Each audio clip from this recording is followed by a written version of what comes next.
Prime Ephesus describes the preaching of the apostles in the very earliest years. When Peter, for example, talks about Jesus, he says things like this in Acts chapter 2. Israelites, listen to this.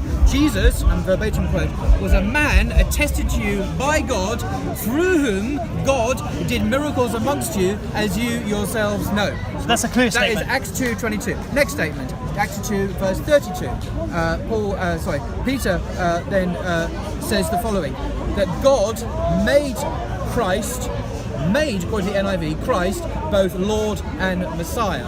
God made Jesus, Christ, both Lord and Messiah. Next evidence, the next chapter, in Acts chapter 3, we have the great prayer that Peter makes. He goes on and on and on, a huge long prayer that's addressed to God. And in the prayer to God, he talks about God's servant, Jesus, God's servant, David. Both David and Jesus in this great prayer are made. He's not addressing Jesus. He's not addressing the Trinity. He's not addressing the Holy Spirit. He's addressing God. And in that prayer, he gives thanks for his servant, quote unquote. Yeah. The Greek word, if you know Greek, do you know Greek? Not very much. Okay, well, I'll let you know. The Greek word used is doulos.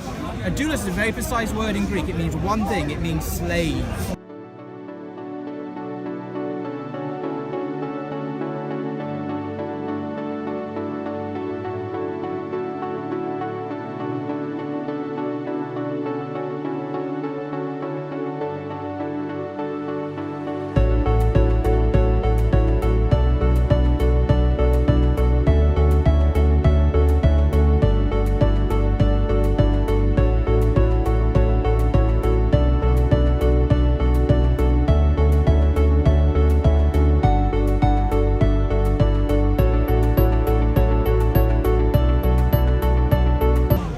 Peter is saying that Jesus was a slave of God. Now, where do we hear that kind of language? Oh yes, the Quran.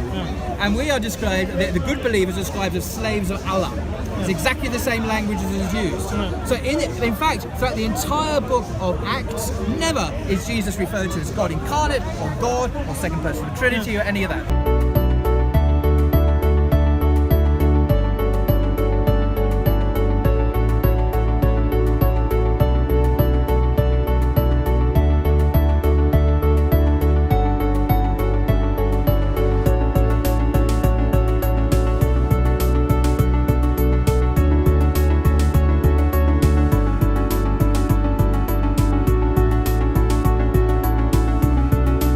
Greek word, if you know Greek, do you know Greek?